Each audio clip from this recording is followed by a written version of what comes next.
समाजाला सामाजिक व शैक्षणिक दृष्ट्या मागासवर्गाकरिता आरक्षण देण्यासंदर्भातलं विधेयक आपण मांडलेलं आहे।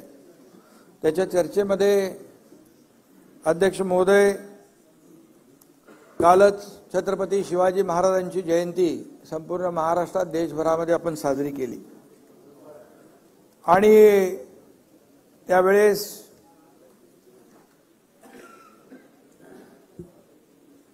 आपण पाहिलं की छत्रपती शिवाजी महाराजांची एक आमच्या दसरा मेळाव्यामध्ये देखील मी शिवाजी महाराजांसमोर नतमस्तक होऊन आपल्याला या मराठा समाज सगळ्यांचाच विषय आहे तो मराठा समाजाला टिकणारं कायद्याच्या चौकटीत बसणारं ओबीसी आणि इतर समाजावर कुठलाही अन्याय न करता धक्का न लावता आरक्षण देण्याचं एक सगळ्यांचं मत मी त्या ठिकाणी छत्रपती शिवाजी महाराजांसमोर नतमस्तक होऊन शपथ घेतली होती। वस्तुस्थिती होती आणि ते आपण साऱ्या महाराष्ट्राने पाहिलेलं आहे आणि म्हणून त्यावेळेस मराठा समाजाने आरक्षणासाठी जे काही लढा उभारला होता, जे आंदोलन केलं, तो ऐरणीवर होता। समाजाच्या भावना अत्यंत तीव्र होत्या। मला आणि आपल्या सर्वांनाच त्यांच्या वेदना आणि व्यथांची कल्पना आहे, पुरेपूर जाणीव आहे आणि राज्यभरामध्ये क्रांती मोर्चे सुरू असताना आरक्षणासाठी झगडणाऱ्या मराठा समाजाची जी काही भावना होती ती आपण जाणून आहोत। मी महाराष्ट्राचा अध्यक्ष महोदय, मुख्यमंत्री आहे। या महाराष्ट्राच्या जनतेच्या आशीर्वादाने आपल्या सगळ्यांच्या सदिच्छा शुभेच्छांमुळे मी काम करतोय। मला कुठल्याही एका जातीचा किंवा धर्माचा असा विचार करता येणार नाही, जीच आपण शपथ घेतलेली असते।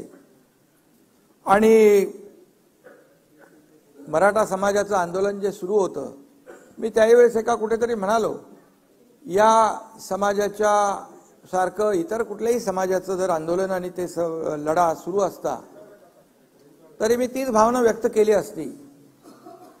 आणि म्हणून आपले जे काही इतर समाज बांधव आहेत त्यांच्यावरही कुठे कधी अशा प्रकारचा प्रसंग आला असता तर मुख्यमंत्री म्हणून माझी भूमिका जे मराठा समाजासाठी होती ती त्या समाजासाठी देखील आहे आणि तसं भाष्य मी त्याही वेळेस केलं असतं, छत्रपती शिवाजी महाराजांच्या समोर जे भाष्य केलं। आणि म्हणून अध्यक्ष महोदय, आपले आदरणीय लोकप्रिय प्रधानमंत्री मोदी साहेबांचं एक वाक्य आहे, सगळ्यांना सोबत घेऊन काम करायचं, सबका साथ सबका विकास हा मंत्र त्यांनी देशाला दिला आहे आणि राज्य देखील, या राज्यामध्ये देखील कुठल्याही प्रकारचा दुजाभाव न करता आज सरकार काम करतंय। एखादा समाजाला जर मागासलेपण आला असेल तर त्यांना समाजाच्या मूळ प्रवाहामध्ये आणणं, मेनस्ट्रीम मध्ये आणणं हे आपलं कर्तव्य आहे सरकार म्हणून आणि त्यासाठी आवश्यक ते सर्व प्रयत्न करण्यासाठी आपलं सरकार कटिबद्ध आहे। एकाचीच बाजू घ्यायची, दुसऱ्याचा विचार करायचा नाही असं सरकार म्हणून आणि मुख्यमंत्री म्हणून मला देखील करता येणार नाही, याची पुरेपूर जाणीव मला आहे आणि माझ्याकडून तसं काही चुकून कधी होणारही नाही। आणि म्हणून आज या अधिवेशनाच्या निमित्ताने मी समस्त राज्याला परत एकदा सांगू इच्छितो की ओबीसी बांधव असो किंवा इतर कोणताही समाज असो, आम्ही कोणाच्याही आरक्षणाला धक्का न लावता मराठा समाजाला शैक्षणिक आणि नोकरीतलं आरक्षण देण्याचा निर्णय घेतलेला आहे।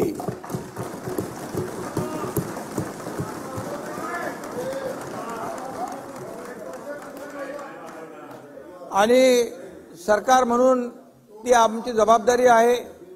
विरोधी पक्षाचं पण तसा कुठलाही त्याच्यामध्ये आपण एकच मताचे आहोत, एका विचाराचे आहोत, त्याच्यामुळे मी आज काय पॉलिटिकल राजकीय काही भाष्य करणार नाही। आणि म्हणून या समाजाला न्याय मिळवून दिला पाहिजे, त्यासाठी मी आणि आमच्या सर्वांनी सहकार्य केलं। त्यामुळे मी जे काही वचन दिलं होतं आणि आश्वासन दिलं होतं त्याची पूर्तता करण्याचं समाधान मला आहे आणि त्याचा नक्की आनंदही आहे, अभिमानही आहे। आणि म्हणून मी माझे दोन्ही उपमुख्यमंत्री देवेंद्र फडणवीस जी, उपमुख्यमंत्री अजितदादा पवार जी माझे मंत्रिमंडळातील सहकारी, आमदार आणि संपूर्ण विरोधी पक्ष आणि सर्व विधानसभा सदस्य यांच्या सहकार्यामुळे आजचा हा आपण निर्णय घेतोय। छत्रपतींच्या खरं म्हणजे आशीर्वादाने संपूर्ण मराठा समाजासाठी, लाखो मराठा बांधवांसाठी हा आजचा दिवस इच्छापूर्तीचा आहे आणि ऐतिहासिक आहे असं म्हटलं तर वावगं ठरणार नाही। आजचा हा दिवस आपल्या सगळ्यांसाठीच एक कर्तव्याची जाणीव करून देणारा दिवस आहे।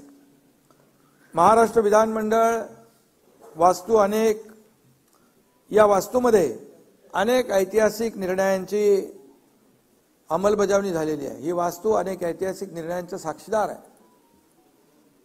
आजही ऐतिहासिक वास्तू त्या उज्ज्वल परंपरेचा एक हिस्सा होत आहे। ना कुणावर अन्याय, ना कुणाला धक्का अशा प्रकारचा निर्णय आपण या ठिकाणी घेतोय। आणि म्हणून आज काही वेळा मुख्यमंत्री असताना देखील मला आंदोलनकर्त्यांना भेटावं लागलं, तशी परिस्थिती निर्माण झाली होती। मी कधी असं, मी मुख्यमंत्री आहे, प्रोटोकॉल प्रमाणे असं करता येणार नाही असं कधी मनात ठेवलं नाही। कारण हिंदू हृदय सम्राट बाळासाहेब ठाकरे म्हणायचे, जनतेपेक्षा जनता तुमच्यापेक्षा मोठी आहे, या जनतेने तुम्हाला इथं बसवलंय, असे प्रसंग येतील तर मंत्रालयातून उतरून जनतेला भेटा। आणि त्याप्रमाणे मी अनेक वेळा काम केलंय आणि तिथे कुठेही मी कधीही माझ्या पदाचा आब वगैरे का आणला नाही। काही लोक म्हणतात की त्यावेळेस जेव्हा मनोज जरांगे पाटील यांनी आंदोलन उपोषण मागे घेतलं त्यावेळेस एकनाथ शिंदेनी वेळ मारून नेली असं काही लोक म्हणू लागले। परंतु काहींना वाटलं एकनाथ शिंदे आश्वासन देईल, ते पूर्ण करेल का, सरकार पूर्ण करेल का। पण आपल्या सगळ्यांना माहित आहे, आम्ही सरकार जे काय दीड वर्षामध्ये काम करतोय, जे घेतलेले निर्णय आपल्या समोर आहेत आणि प्रत्येक निर्णय जो घेतलेला आहे तो सर्वसामान्य माणसाच्या हितासाठी घेतला। शेतकरी, कष्टकरी, माता भगिनी, तरुण, ज्येष्ठ सगळ्यांसाठी। राज्यकर्त्याला कुठलाही वैयक्तिक लाभ होईल असा कुठलाही निर्णय आम्ही घेतला नाही। मी या ठिकाणी सांगू इच्छितो, जेव्हा आम्ही शपथ घेतली दोघांनी, तेव्हा आम्ही कॅबिनेट घ्यायचे असते, त्या कॅबिनेटमध्ये दोघंच होतो। ते जरी आपण पाहिले निर्णय तर त्या निर्णयामध्ये शेतकरी, कष्टकरी, कामगारच त्यांचाच हिताचे निर्णय आम्ही पहिल्या दिवसापासून घेतलेले आहेत। आणि त्यामुळे शब्द देताना विचारपूर्वक 10 वेळा 100 वेळा विचार करून आम्ही शब्द देतो। बाळासाहेब देखील आम्हाला तसं म्हणायचे। आणि म्हणून मी आपल्याला एवढंच सांगेन, मी एक कार्यकर्ता आहे, बाळासाहेबांचा कार्यकर्ता आहे, दिघे साहेबांचा कार्यकर्ता आहे। एकदा शब्द दिला की तो शब्द मी पाळतो, पाळण्याचा प्रयत्न करतो, कधी शब्द मी फिरवत नाही। त्यामुळेच माझ्यावर खूप लोक विश्वास ठेवतात। मी राजकीय बोलू इच्छित नाही, 1.5 वर्षापूर्वीचा किस्सा मला गिरवायचा नाही। म्हणजे शब्द दिलेला शब्द पाळतो जयंतराव, म्हणून लोक विश्वास ठेवतात आणि म्हणून आज मी तो शब्द या ठिकाणी पाळतोय। एकदा शब्द दिला की तो मागे हटण्याचा माझा काही प्रश्न नाही। आणि म्हणून मराठा समाजासाठी आंदोलन जे मनोज जरांगे पाटील त्यांच्या सहकारी यांनी केलंय, खऱ्या अर्थाने त्यांना देखील हा निर्णय जो आहे त्यांच्या आंदोलनाचा, एकजुटीचा एक विजय आहे असं म्हटलं तरी वावगं ठरणार नाही। आणि म्हणून लाखो करोडो मराठा बांधवांनी आपल्या हक्कासाठी लढा देताना आजवर कधी संयम सोडला नाही। मागच्या वेळेस देखील देवेंद्रजी मुख्यमंत्री होते, त्यावेळेस देखील लाखांचे मोर्चे आले, आपण पाहिले, परंतु संयम कधी सुटला नाही। आणि त्यावेळेस देखील आपण ती शिस्त पाहिलेली आहे। आणि म्हणून यावेळेस काही ठिकाणी घटना घडल्या, अनुचित घटना घडल्या, परंतु त्या घडायला नको होत्या। शेवटी या राज्यामध्ये सर्वांनी गुण्या गोविंदाने राहिलं पाहिजे, जाती जातीमध्ये तेढ निर्माण करण्याचा प्रयत्न कुणीही करता कामा नये अशी भावना आमची आहे। आणि म्हणून आज या समाजाने देखील विश्वास ठेवला, त्याबद्दल देखील मी मनोज जरांगे पाटील आणि त्यांचे सहकारी जे आहेत त्यावेळेस उपोषण मागे घेतलं आणि आपल्याला पुढे जे काही निर्णय घेता येतील त्याप्रमाणे आपण पुढची प्रक्रिया सुरू केली। मराठा समाजाचा खऱ्या अर्थाने आणि त्यांच्या मगाशीच म्हणालो एकजूट आणि चिकाटी या आणि लढ्याचा हा विजय आहे। आणि म्हणून यामध्ये आता मी एवढंच सांगेन की मराठा समाजाने गेल्या 5-6 महिन्यात जे काही आंदोलन केली ते आपल्या सगळ्यांना माहीत आहेत। आणि परंतु त्या आंदोलनाला एक धार प्राप्त झाली होती आणि सगळ्यांनाच आपण पाहिलं की सगळ्यांना त्याची चिंता होती। ही आंदोलनं आपल्या राज्याला किंबहुना आपल्या राज्याच्या विकासाला न परवडणारी आहेत। आणि म्हणूनच मी सुद्धा एक सर्वसामान्य शेतकऱ्याचा मुलगा आहे, मलाही त्याची भावना आहे, त्यांच्या वेदना मलाही समजतात। आम्ही अनेक लोक शेतकऱ्याच्या कुटुंबात जन्माला आलो, म्हणून तर शेतकऱ्यांशी संवाद साधणं, त्यांच्या बांधावर जाणं, शेतकऱ्यांना आज मी दुसरीकडे विषय घेऊ जाऊ इच्छित नाही, परंतु सरकारने आज शेतकऱ्यांसाठी पण खूप मोठे निर्णय घेतलेले आहेत। आणि म्हणून मुख्यमंत्री झाल्यानंतर अनेक आघाड्यांवर काम करावं लागतं, अनेक आंदोलनं येतात, अनेक आता सगळ्यांनाच वाटतं आम्हाला आताच पाहिजे। अनेक वर्षापूर्वीचे प्रलंबित प्रश्न, अनेक वर्षापासूनचे असलेले प्रश्न देखील चुटकीसारखे सुटले पाहिजे अशी भावना असते, पण त्याला काही प्रक्रिया असते, कायदेशीर बाबी असतात। सगळ्या बाबी आपण लक्षात घेऊन त्या सोडवल्या पाहिजेत आणि त्याला वेळही दिला पाहिजे आणि तेवढा संयमही राखला पाहिजे। आणि म्हणून आम्ही मराठा समाजातील विद्यार्थ्यांना शैक्षणिक सवलती, शिक्षणासाठी आर्थिक मदत, त्यांच्यासाठी हॉस्टेल ही सगळी व्यवस्था आपण केली होती अगोदर।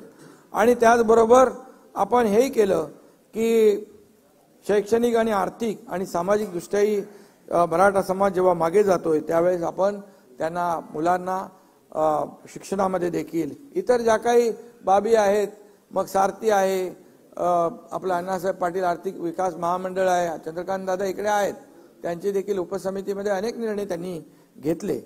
आणि म्हणून या समाजाचा मागासलेपण दूर करण्यासाठी आरक्षण मिळवून देणे हाच पर्याय होता। त्यामुळे कोणत्याही परिस्थितीमध्ये आरक्षण मिळवून द्यायचा हा निर्धार आपल्या सगळ्यांचा होता आणि आपल्या सर्व माझ्या सहकाऱ्यांचा होता।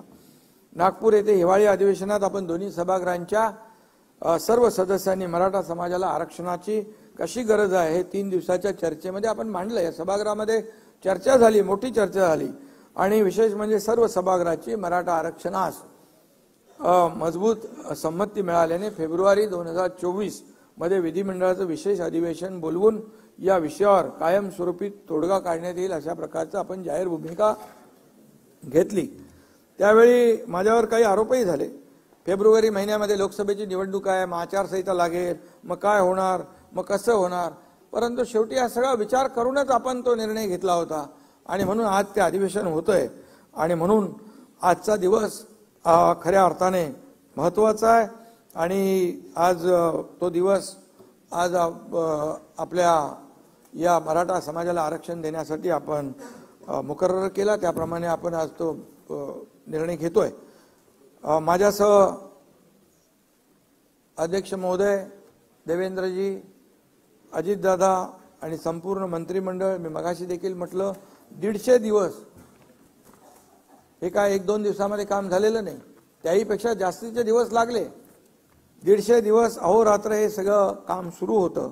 प्रशासनातील विशेषतः सामान्य प्रशासन विभाग, राज्य मागासवर्गीय विभाग, सामाजिक न्याय विशेष सहाय्य विभाग, महसूल विभाग, विधी व न्याय विभाग, तसेच वित्त विभागातील आणि गृह विभागातील अधिकाऱ्यांपासून ते अगदी शेवटच्या चतुर्थ श्रेणी कर्मचारी यांनी घेतलेली अपार मेहनत आणि त्यांचं फलित म्हणजे आजचं हे आपलं विधिमंडळाचं अधिवेशन होतंय। आणि यामध्ये जवळपास 3 ते 4 लाख लोक काम करत होते, दिवस रात्र काम करत होते। आपण त्याच्यामध्ये गोखले इन्स्टिट्यूट, टाटा इन्स्टिट्यूट, आता अनेक लोकांची आपण मदत त्यामध्ये घेतलेली आहे। आणि यामध्ये सगळ्यांचं एकच उद्दिष्ट होतं की सर्वांनी मनापासून काम करून हे युद्ध पातळीवर दिवस रात्र 24/7 यामध्ये काम करून आपल्याला या सर्व जो काही उद्देश आहे आपला तो पूर्ण करण्यासाठी अहोरात्र मेहनत घेण्याचं काम या सगळ्यांनी केलं। महाराष्ट्र सरकार पूर्णपणे मराठा समाजाला आरक्षण देण्याच्या बाजूने आपण सगळेजण आहोत, त्याच्यामध्ये मला पुन्हा त्याचा उहापोह करण्याची आवश्यकता नाही। देवेंद्रजी आणि अजित पवार देखील हेच सांगत होते की आपल्याला या मराठा समाजाच्या, कारण एकदा तर देवेंद्रजी मुख्यमंत्री असताना आपण आरक्षण दिलं होतं, त्याच्यामध्ये मी जाणार नाही. आपण ते हायकोर्टमध्ये टिकवलं देखील, पण दुर्दैवाने सुप्रीम कोर्टामध्ये ते रद्द झालं. पण आपलं ठरलेलं आहे मगाशी, त्यामुळे त्याच्यावर मी जास्त भाष्य करू इच्छित नाही. आणि त्या अडचणी ज्या आहेत त्या दूर झाल्या पाहिजेत. त्यामध्ये या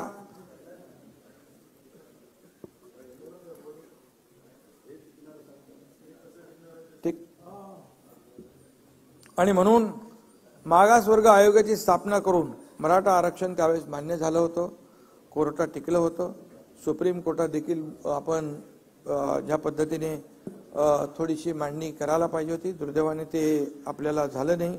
आणि त्यामुळे या पार्श्वभूमीवर नव्याने मागासवर्ग आयोग नेमता येईल की नाही या संदर्भात शंका उपस्थित करण्यात आल्या होत्या. परंतु सर्वोच्च न्यायालयानेच राज्य शासनाचा मागासवर्ग आयोग नेमण्याचा अधिकार मान्य केला आहे. इंदिरा साहनी प्रकरणामध्ये घटनापीठाने जो निर्णय दिला त्याच्या परिच्छेद 550 मध्ये म्हटलंय, for the purpose and object that those communities हू वर earlier backward and advance should be excluded and those communities हू वर earlier advance and might have degraded into backward class should be included.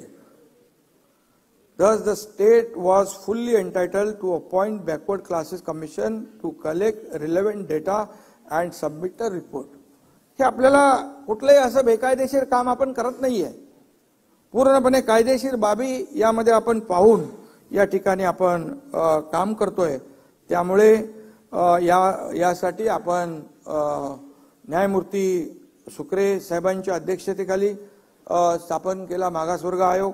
हा पूर्णतः वैध असून या आयोगाने अत्यंत काळजीपूर्वक आणि मेहनतीने निरगुडे राजीनामा दिला त्यांनी. आणि म्हणून आपण सुक्रे साहेबांचं अध्यक्षतेखाली काळजीपूर्वक आणि मेहनतीने तयार केलेला अहवाल शासनाने स्वीकारला ना. नाही, तुम्ही माझ्याशी बोला ना. शासनाने स्वीकारलाय. हे आरक्षण सुप्रीम कोर्टात टिकेल की नाही याबद्दल आतापासून शंका बाळगण्याचं कारण नाही. ना आपण पॉझिटिव्ह बोलूया, पॉझिटिव्ह चर्चा करूया. सगळ्यांची जबाबदारी आहे. हे सगळं आपण मराठा समाजाला जो आरक्षण देतोय ते टिकावं यासाठी सुप्रीम यामध्ये घटनेच्या 342A आणि 16(4) आणि 15(4) प्रमाणे नोकरी आणि शिक्षणामध्ये आरक्षण देण्याची घटनेत तरतूद आहे. त्यानुसार आयोगाने शिफारस केलेली आहे. या ठिकाणी मी हे नम्रपणे नमूद करू इच्छितो की नाना आपलं राज्य नाही, 22 राज्यामध्ये आज आरक्षण 50% पेक्षा जास्ती आहे. तामिळनाडू 69%, हरियाणा 67%, राजस्थान 64%, बिहार 60%, गुजरात 59%, पश्चिम बंगाल 55%, आणखी 22 लोक आहेत. बिहारने 59% दिले, 69%. त्यामुळे आज आपल्याला मी एवढंच सांगतो, आपण जी 50% आरक्षणाची मर्यादा ओलांडली ते मगाशी तुम्हाला मी वाचून दाखवलं. कोर्टाने आपल्याला, सुप्रीम कोर्टाने पण ते आपल्याला अधिकार दिले आणि तो आपला अधिकार आहे. आणि म्हणून यामध्ये आपण हा जो कायदा करतोय तो पूर्णपणे टिकेल आणि कायदेशीर निकषावर टिकून राहील या बाबतीमध्ये आपण शंका बाळगण्याचं कारण नाही. आपण खात्रीपूर्वक या ठिकाणी तो टिकूया. त्याचबरोबर आपण या सर्व ज्यांच्या या आंदोलनामध्ये काही लोकांचा मृत्यू देखील झालेला आहे आणि त्यांच्या कुटुंबियांना देखील आपण आर्थिक मदत देखील सरकारने केली ऑलरेडी. पण ती सरकारने शेवटी माणसाला तर परत आणता येत नाही आणि घरातलं करता धरता माणूस गमावल्याचं दुःख ते कधी भरून काढू शकत नाहीत. किती आपण मदत केली तरी सुद्धा त्या कुटुंबियाच्या बद्दल मी राज्य सरकारच्या वतीने मुख्यमंत्री म्हणून संवेदना व्यक्त करतो. यावेळी नागपूर येथे झालेल्या विधिमंडळाच्या हिवाळी अधिवेशनात मी सविस्तर पूर्णपणे बोललो आहे आणि आपण 4 दिवस या परिस्थिती अतिशय गांभीर्यपूर्वक आणि पोटतिडकीने मतं आपल्या सगळ्या सभागृहाच्या सदस्यांनी मांडलेली आहेत. आणि म्हणून आपल्या सगळ्यांची भावना एकच आहे, त्याच्यामध्ये पुन्हा काही मला सांगण्याची आवश्यकता नाही. ओबीसी किंवा अन्य कुठल्याही समाजाच्या आरक्षणाला धक्का न लावता मराठा समाजाला कायद्याच्या चौकटीत बसणार आणि कायद्याच्या चौकटीत टिकणार आरक्षण मिळायला पाहिजे ही भावना सरकारची आहे, तुमची आहे, सगळ्यांची. आणि आजवर देखील मराठा, मी राजकीय बोलू इच्छित नाही, परंतु मराठा समाजाचा इथं म्हणजे सगळ्यांनी त्याचा फायदा घेतलेला आहे, परंतु समाज आजपर्यंत या सुविधांपासून वंचित राहिला, हे देखील दुर्दैव आहे। आणि म्हणून मी या पुन्हा त्याचं इथे काय भाष्य करू इच्छित नाही की देवेंद्रजींनी दिलं मग कोर्टात टिकलं मग सुप्रीम कोर्टात गेलं, ते जाऊ दे, आता गेलं ते, आता अशा कुठल्याही गोड दिवशी आपण आपलं तोंड कडू करून घेऊया नको, सगळ्यांनी चांगलं चांगलं बोलूया। आणि म्हणून मी अभिमानाने या ठिकाणी सांगतो की 2.25 वर्षापूर्वी सत्ता हाती घेतल्यानंतर या महायुती सरकारने ठरवलं होतं की मराठा समाजाला आरक्षण देण्याचा निर्णय आपण घेऊया। आणि म्हणून ही मागणी का आता पुढे आलेली नाही, छत्रपती शाहू महाराजांनी त्यावेळी आरक्षणामध्ये मराठा समाजाचाही समावेश केला होता। 40-45 वर्षापासून मराठा बांधव आरक्षणासाठी लढा देतोय। आणि म्हणून आज यांची मी आठवण करेन, स्वर्गीय अण्णासाहेब पाटील यांनी दिलेलं बलिदान देखील आहे, ते बलिदान देखील त्याचाही विचार या ठिकाणी केलेला आहे। आणि आमच्या सरकारने त्यांचं बलिदान देखील व्यर्थ जाऊ नये ही भावना देखील आहे। आणि म्हणून काही वर्षापूर्वी खूप मोठे मोर्चेही झाले, 56 आपल्याच काळामध्ये, तेव्हा 56 क्रांती मोर्चे राज्यामध्ये निघाले, आम्ही सगळे त्याचे साक्षीदार, आपणही साक्षीदार होतात। आणि त्यामध्ये गेल्या सरकारमध्ये तर छत्रपती संभाजीराजे यांनी देखील आझाद मैदानावर आमरण उपोषण केलं होतं, त्यांच्याशी देखील चर्चा करून मराठा आरक्षणासाठी जे जे काही करता येईल, म्हणजे आरक्षण देण्यापूर्वी जे काही करता येईल त्यांना ओबीसी प्रमाणे सवलती देणं, मुलांना शिक्षणामध्ये सवलती देणं, नोकऱ्यांमध्ये जे काय आपण सारथी, अण्णासाहेब पाटील आर्थिक विकास महामंडळ त्याच्यातून आपण मदत करणं, हे आपण त्याप्रमाणे करत होतो। आणि काही निर्णय घेतले पण आपण, त्यांनी देखील त्यावेळेस म्हटलं होतं की सर्वात आधी मराठा समाज हा सामाजिक आणि शैक्षणिक मागास कसा आहे हे सिद्ध करावं लागेल। कोर्टाने त्यांना मागास नाही फॉरवर्ड म्हटलं होतं। आणि म्हणून पूर्णपणे या सगळ्या बाबींचा विचार करून या ठिकाणी आम्ही काम केलंय। आणि म्हणून सप्टेंबर 2022 मध्ये चंद्रकांत दादा यांच्यावर उपसमितीची जबाबदारी आपण दिली आणि त्यांनी देखील ऑगस्ट 22 मध्ये अधिसंख्य पदांची निर्मिती आपण केली। आणि 21 सप्टेंबर 2022 रोजी शासन निर्णय करून त्यामध्ये देखील त्याची अंमलबजावणी केली। त्यावेळी देखील ते सोपं नव्हतं, जवळपास 5000 लोक, 5000 तरुण ज्यांचं सिलेक्शन झालं होतं, परंतु त्यांना अपॉइंटमेंट मिळाली नव्हती, ते देखील आपल्या सरकारने त्यांना अपॉइंटमेंट दिली।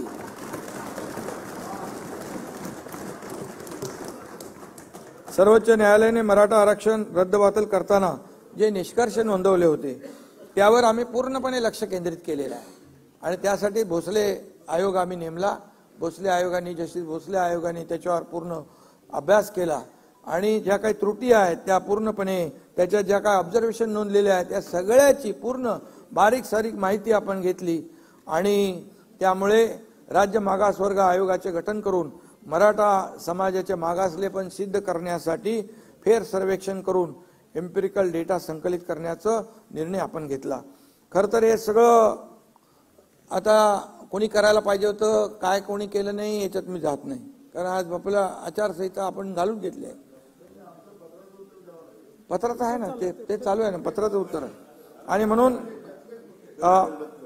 ते चालू आहे ना, तुम्हाला देतो। आणि म्हणून यामध्ये सर्वोच्च न्यायालयात क्युरेटिव्ह पिटिशन वर देखील सुनावणी झाली, त्यात देखील राज्य सरकारच्या बाजूने भक्कमपणे बाजू मांडण्यात येईल। त्यामध्ये देखील आता आज आपण हे देतोच आहे। त्यामुळे मराठा आरक्षणाच्या बाजूने युक्तिवाद करण्यासाठी राज्य सरकारच्या वतीने सिनियर काउन्सिलची देखील आपण फौज उभी केलेली आहे। त्यामध्ये ज्येष्ठ विधिज्ञ नाना हरीश साळवे साहेब, मुकुल रोदगी आणि तुषार मेहता आपले सॉलिसिटर जनरल, आणि असे आत्माराम नाडकर्णी, पटवालिया, विजयसिंग थोरात, साखरे, शेखर जगताप, वैभव सुखदरे, अक्षय शिंदे आदी सांगतो म्हणजे तुम्हाला लक्षात असं। आणि या लोकांनी अगोदरच्या सरकारमध्ये पण काम केलं, असं आपण काही त्यांना हे डावललं नाही। उच्च न्यायालयात मराठा आरक्षणाची बाजू सक्षमपणे मांडणाऱ्या विधिज्ञांचीही या कामी मदत घेतली जाते आहे, ते पण आपले मदत करतात। टास्क फोर्स देखील स्थापन केलाय।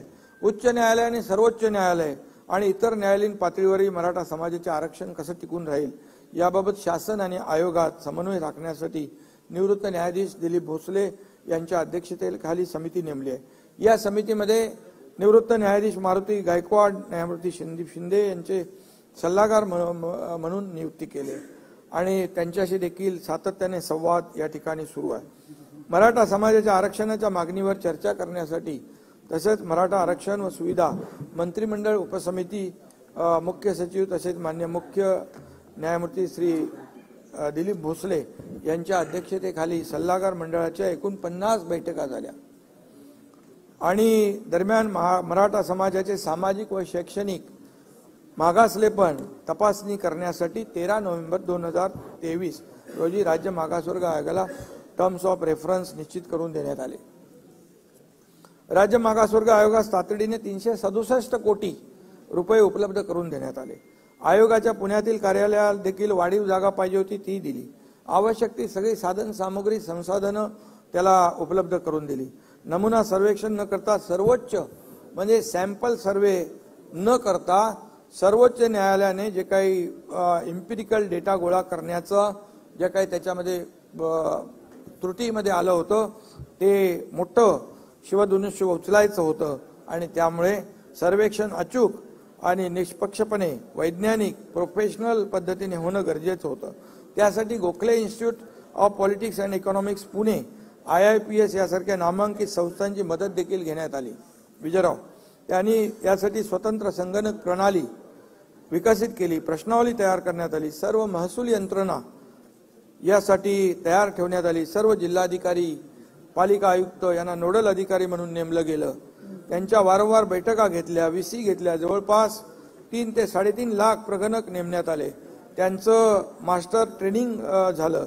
23 जानेवारीपासून युद्धपातळीवर सर्वेक्षणाचं काम सुरू झालं। हे सर्वेक्षण अचूक करायचं होतं आणि वेळेत पूर्ण करायचं होतं, हे चॅलेंज तर होतं आणि म्हणून मला सांगायला अतिशय आनंद आणि अभिमान आहे की 2 फेब्रुवारी 2024 म्हणजे या कालावधीमध्ये त्यांचं नाही का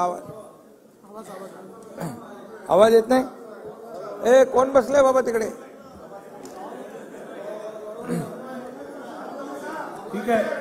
ठीक आहे करूया। आवाज वाढलेला आहे।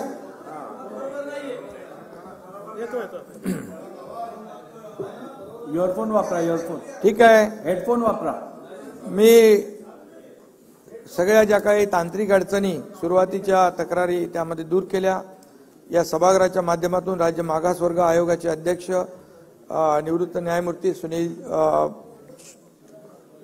सुकरे साहेब, मागासवर्ग आयोगाचे सर्व सदस्य, गोखले इन्स्टिट्यूट आणि ज्यांनी हा गोवर्धन पर्वत उचलला ते सर्व प्रगणक, महसूल यंत्रणा, अगदी थेट सरपंच, तलाठी यांच्यापर्यंत सर्वांचेच मी मनापासून आभार मानतो, त्यांना मनापासून धन्यवाद देखील देतो।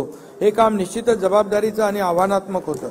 एखाद्या समाजाला न्याय देण्याचं काम 16 फेब्रुवारी रोजी माननीय सुनील सुकरे साहेबांनी हा अहवाल वर्षा येथे आम्हाला सुपूर्द केला। आज सकाळी राज्य मंत्रिमंडळ बैठकीत तो मांडण्यात येऊन त्यावर चर्चाही झाली आणि यामध्ये आमचे सहकारी दोन्ही उपमुख्यमंत्री, इतर मंत्री सर्वजण उपस्थित होते आणि हा तिढा सोडवण्यासाठी या सगळ्यांचं सहकार्य मिळालं हे मला या ठिकाणी नम्रपणे सांगितलं पाहिजे। सुप्रीम कोर्टाने आरक्षण रद्द करताना ज्या त्रुटी निदर्शनात आणून दिल्या त्या दूर करण्याच्या प्रयत्नावर यामध्ये भर दिलेला आहे। आम्ही अत्यंत वेगाने ताकदीने काम करून कायदेशीर प्रक्रिया पूर्ण करीत आहोत। अशा पद्धतीने टप्प्याटप्प्याने मराठा समाजाचे आरक्षण कायद्याच्या चौकटीत बसण्यासाठी सरकार पूर्णपणे प्रयत्न करते आणि सुप्रीम कोर्टाच्या एका निकालात नमूद केल्यानुसार विशिष्ट जात किंवा समुदायांच्या इतर मागासवर्गीयांच्या यादीत समावेश करण्यासाठी अपवादात्मक व असाधारण परिस्थिती सिद्ध होणे आवश्यक असते आणि एक्स्ट्रा ऑर्डिनरी आणि एक्सेप्शनल सर्कमस्टन्सेस राज्य मागासवर्ग आयोगाने या सर्वेच्या माध्यमातून ते सिद्ध केलं आहे असं मला वाटतं।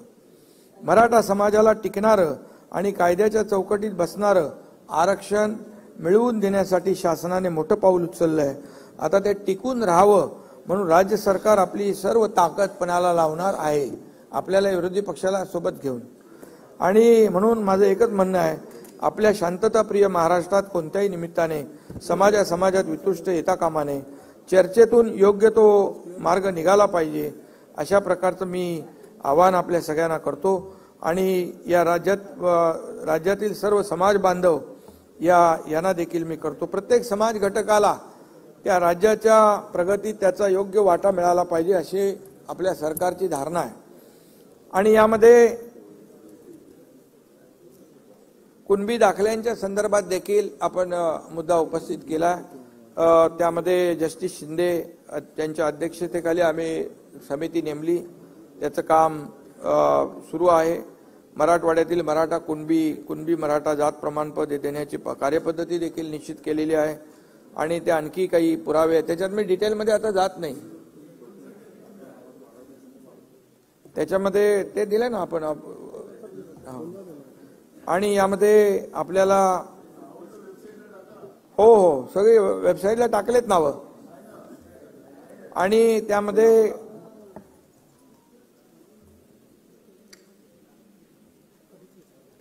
अधिसूचना आपण जी काढली होती त्या अधिसूचना देखील संपूर्णपणे मराठा समाजाच्या नेत्यांनी पूर्ण वाचली होती. आणि त्या अधिसूचनेमध्ये आता अधिसूचना काढल्यानंतर 16 तारखेपर्यंत त्याला सूचना हरकती होत्या आणि 6 लाख हरकती आलेल्या आहेत. तर आता 6 लाख हरकतीची छाननी सुरू आहे. आणि छाननी सुरू असल्यामुळे त्याची योग्य ती प्रक्रिया पूर्ण करून कंप्लीट प्रोसेस पूर्ण करून त्यावर सरकार योग्य तो निर्णय घेईल. हे आपल्याला जी शंका होती त्या बाबतीमध्ये मी या ठिकाणी सांगतो. त्या डिटेल मी आज जात नाही, कारण ते मग सगळे तेच सांगितलं ना, जी सगळे सोयऱ्यांचे जे 6 लाख हरकती आलेल्या आहेत त्या नोटिफिकेशनवर, त्या अधिसूचनेवर जी अधिसूचना काढली आपण त्याच्यावर 6 लाख हरकती आल्यात, त्याची छाननी सुरू आहे. आणि म्हणून मी आपल्याला एवढंच सांगतो की आता कलम आणि यामध्ये देखील 6 लाखाहून हरकती व सूचना प्राप्त झाल्या आहेत. आणि त्यामुळे त्यासाठी देखील आपण कर्मचारी आणि सर्व अधिकाऱ्यांना जबाबदारी दिलेली आहे. त्या हरकती सूचनांच्या नोंदी घेऊन वर्गीकरण व छाननी केली जाईल आणि त्याप्रमाणे पुढची कार्यवाही केली जाईल. यामध्ये मी आपल्याला जास्ती काय सांगू इच्छित नाही की पहिल्यांदाच ज्या जुन्या कुणबी नोंदी होत्या, त्या 1967 पूर्वीच्या जुन्या कुणबी नोंदी होत्या, त्यांना दाखले देखील प्रमाणपत्र जे आहेत ते देखील देण्याचं काम आपल्या सरकारने सुरू केलं. आणि कुठल्याही परिस्थितीमध्ये मी पुन्हा एकदा सांगतो की ओबीसी समाजावर अन्याय न करता, त्यांच्या समाजाला आरक्षणाला धक्का न लावता या ठिकाणी हे आरक्षण देण्याचा निर्णय आपल्या सरकारने घेतलेला आहे.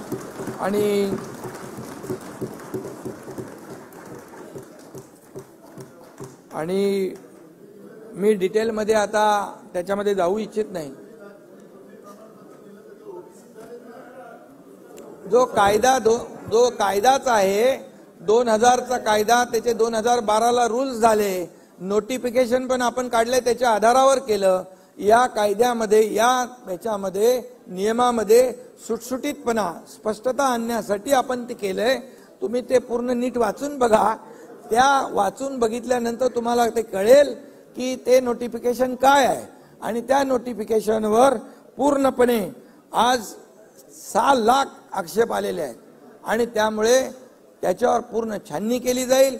मी मनोज जरांगे पाटील आणि त्यांच्या सहकार्यांना देखील विनंती करतो की हे मराठा आरक्षण देण्याचा निर्णय देण्याची शपथ आम्ही घेतल्यानंतर 3 महिन्यामध्ये हे मराठा आरक्षण दिलेलं आहे.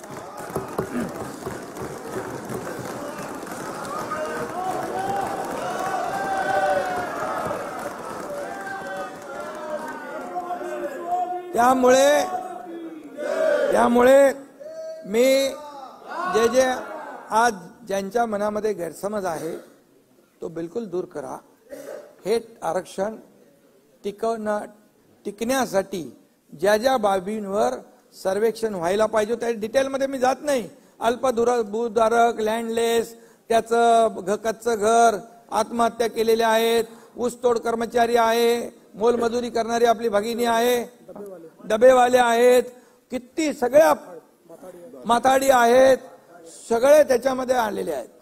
आणि त्यामुळे हा डिटेल सर्वे आहे, हा सॅम्पल सर्वे नाही, हा एक्सटेन्सिव्ह सर्वे आहे, हा पूर्णपणे डीप मध्ये जाऊन सर्वे केलेला आहे. आणि त्यामुळे 2 कोटीच्या वरती त्याचा आकडा आहे माझ्याकडे, 2.5 कोटी लोकांपर्यंत जाऊन 4 लाख लोकांनी हे काम केलेलं आहे. त्यामुळे हे मराठा आरक्षण टिकणारच. आणि जसं मी म्हटलं की आणि आम्ही न्यायालयाला पटवून देऊ की हा मराठा समाज, काही मराठा समाजामध्ये काही लोक पुढारलेले आहेत, एवढे पुढारलेले आहेत आणि एवढे मागासलेले आहेत. आणि म्हणून त्यांच्यावर अन्याय होऊ नये म्हणून सरकारने हा निर्णय घेतलेला आहे. आणि आणि आणि जसं आणि तुम्ही पण येऊ शकता इकडे. आणि म्हणून यामध्ये विश्वास ठेवा. जे आरक्षणासाठी जे काही आणखी आंदोलन सुरू आहेत त्याने देखील विश्वास ठेवावा. सरकार कुठलाही दुजाभाव करणार नाही आणि सरकार कायद्याच्या चौकटीमध्ये बसून पूर्णपणे हे आरक्षण देतंय. आणि जे मगाशी म्हटलं की जे नोटिफिकेशन आपण काढलेलं आहे, या पुन्हा एकदा मी सांगतो नाना विजय भाऊ, नोटिफिकेशनवर 6 लाख हरकती आलेल्या आहेत. घाई गडबडीमध्ये कुठलंही नोटिफिकेशन फायनल करणं हे जनतेच्या हिताचं नाही. ती फसवणूक आम्ही कोणाची करणार नाही. त्याच्यावर पूर्ण प्रक्रिया करून, छाननी करून त्याच्यावर देखील सरकार योग्य तो निर्णय घेईल. आणि म्हणून आंदोलनकर्त्यांना देखील मला विनंती करायची आहे, जसं सरकार बोलतं तसा निर्णय घेतं हे मराठा आरक्षणाच्या वरून, आजच्या निर्णयावरून त्यांनी देखील समजून घेतलं पाहिजे आणि संयम राखला पाहिजे. कारण आणि शेवटी समाज आणि सरकार असं काय वेगळं आम्ही मानत नाही. आणि म्हणून यामध्ये ज्यांच्यावर गुन्हे दाखल झाले होते, जे किरकोळ म्हणजे लोकशाहीमध्ये आपण आंदोलन करतो त्याप्रमाणे आंदोलन ज्यांनी केलं त्यांचे पण आम्ही गुन्हे मागे घेतले. ज्यांनी मालमत्तेचं नुकसान केलंय, ज्यांनी कोणाला इजा केलेली आहे, हे तात्काळ आपल्याला त्याचं वर्गीकरण आपण केलेलं आहे. आणि म्हणून जे आम्ही बोलतोय ते सरकारने केलेलं आहे, करून दाखवलेलं आहे. आणि त्यामुळे आंदोलनकर्त्यांनी देखील सरकारवर विश्वास ठेवण्याची आवश्यकता आहे, संयम बाळगण्याची आवश्यकता आहे. आणि म्हणून मी आपल्या सगळ्यांच्या वतीने जे आज मराठा समाजाला आरक्षण देण्याचा जसा निर्णय आपल्या सरकारने घेतला तसा निर्णय इतर जे काही मुद्दे आहेत त्या बाबतीत देखील सकारात्मक पद्धतीने घेईल, कुठल्याही समाजावर अन्याय न करता. आणि म्हणून मी आपल्या सगळ्यांना एवढंच सांगतो की या आपल्या सभागृहाला देखील विनंती करतो की एकमताने आजचं हे मराठा समाजाला आरक्षण देण्याचा आपण जो निर्णय घेतलेला आहे त्याला एकमताने आपण मान्यता देऊया आणि एकमताने हे विधेयक मंजूर करावं अशा प्रकारची विनंती मी आपल्याला करतो. घेतलेला निर्णय अतिशय धाडसी निर्णय आहे, ऐतिहासिक निर्णय आहे आणि हा टिकणारा निर्णय आहे. ही जबाबदारी आम्ही सरकारची आहे. धन्यवाद. आता विधेयक खंडशः विचारात घेण्यात येईल. खंड 2 ते 20, खंड 1 संपूर्ण शीर्षक आणि हेतुवाक्य हे विधेयकाचे भाग समजण्यात यावेत. अनुकूल असतील त्यांनी होय म्हणावे, प्रतिकूल असतील त्यांनी नाही म्हणावे. होयचे बहुमत आहे, होयचे बहुमत आहे. खंड 2 ते 20, खंड 1 संपूर्ण शीर्षक आणि हेतुवाक्य विधेयकाचे भाग झाले. प्रभारी मंत्री.